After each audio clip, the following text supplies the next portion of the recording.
All right, when you think about building software, what's the usual game plan? You write your code, and then you test it to see if it actually works. Seems logical, right?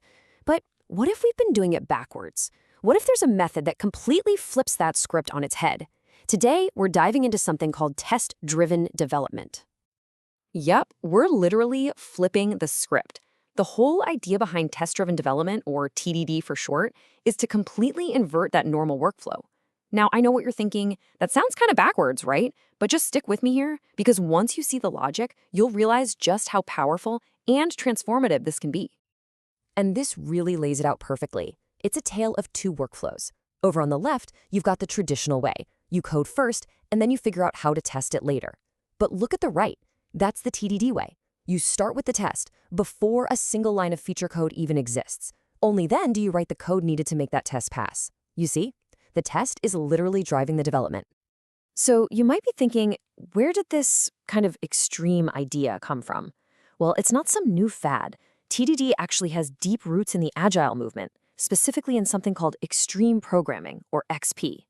This was all about finding practices that lead to higher quality software and, just make life better for developers. So yeah, this has been battle tested for a long, long time. And really, it all boils down to this one core principle from extreme programming. It sounds so simple, right?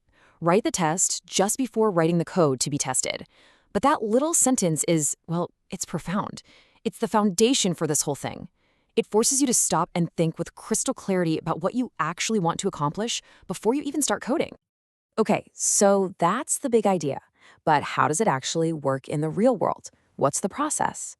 Well, the beauty of it is that it's not some complex 12-step program. It all comes down to a super simple, repeatable 3-step cycle.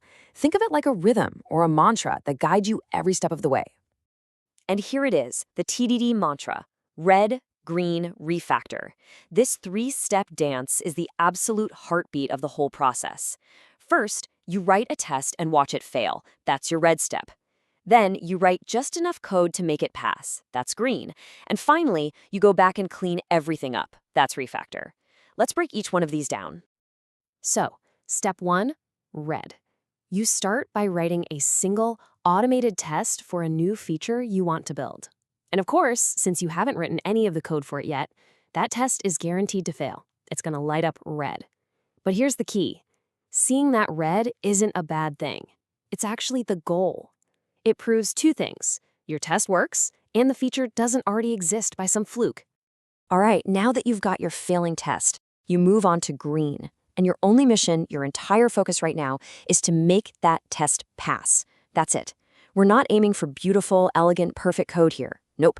You write the absolute, bare minimum, simplest code you can think of to turn that red light green. It might feel a little hacky or crude, but hey, if it passes the test, it works. And now for my favorite part, refactor.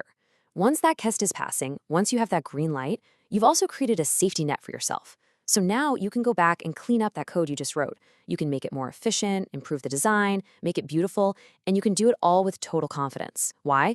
Because if you accidentally break something while you're cleaning up, that test you just wrote will instantly fail and tell you exactly what went wrong. So that's the how, the red-green refactor cycle. But the real magic of TDD, the thing that gets people so excited about it, is the why. The benefits of working this way go way beyond just having a bunch of tests. It can fundamentally change your entire approach to coding. So, why bother with all this? What's the actual payoff? Well, there are a few huge ones. First, your tests basically become your guide, a living, breathing specification for your project. Second, you get this incredible confidence to make changes down the road. And third, it forces you to only write code that's absolutely necessary, because every single line you write is there to satisfy a specific test. And believe it or not, this discipline often makes you faster in the long run. Let's really hone in on that idea of a safety net, because it's so important. As you build up your tests one by one, you're weaving this net that catches you if you fall. It gives you this psychological freedom to go in and improve things, to refactor your code, without that nagging voice in the back of your head going, oh no, what if I break something? It's a total shift from coding with anxiety to coding with confidence. And honestly, that's the real game changer. So, as we wrap this up, I want to leave you with a question to chew on. On the surface, it seems so simple, right? Red, green, refactor. But could this tiny 3-step cycle really revolutionize how you build software? I mean, just think about it. The confidence, the clarity, the built-in quality that comes from letting your tests lead the way from the very beginning.